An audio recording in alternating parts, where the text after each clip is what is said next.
Hello everyone and welcome back to another video from Wake&Tech. In this video, I'm going to show you how to change your password on Rondevo. So let's get started right away.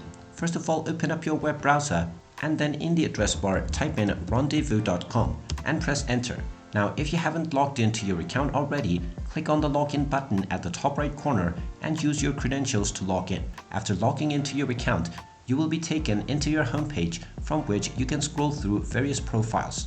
Now, right from the homepage, if you wish to change your password, click on your profile at the top right corner and then click on settings. From the settings page, you will find your password underneath account settings. Just click on the edit button and now you will be asked to enter your current password first. Just type in the password that you use currently and then type in your desired new password in the second box. Finally, type in your new password once again for confirmation and then click on the change password button. And once you do these, your password will immediately be changed. And now you can use your new password along with your original email address to log into your account from the login page. And there you have it. That is how easy it is to change your password on Rondevo.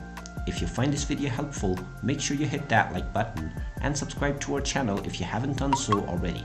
Also ring that notification bell to never miss another update from us. Thank you for watching and I will see you again in the next video.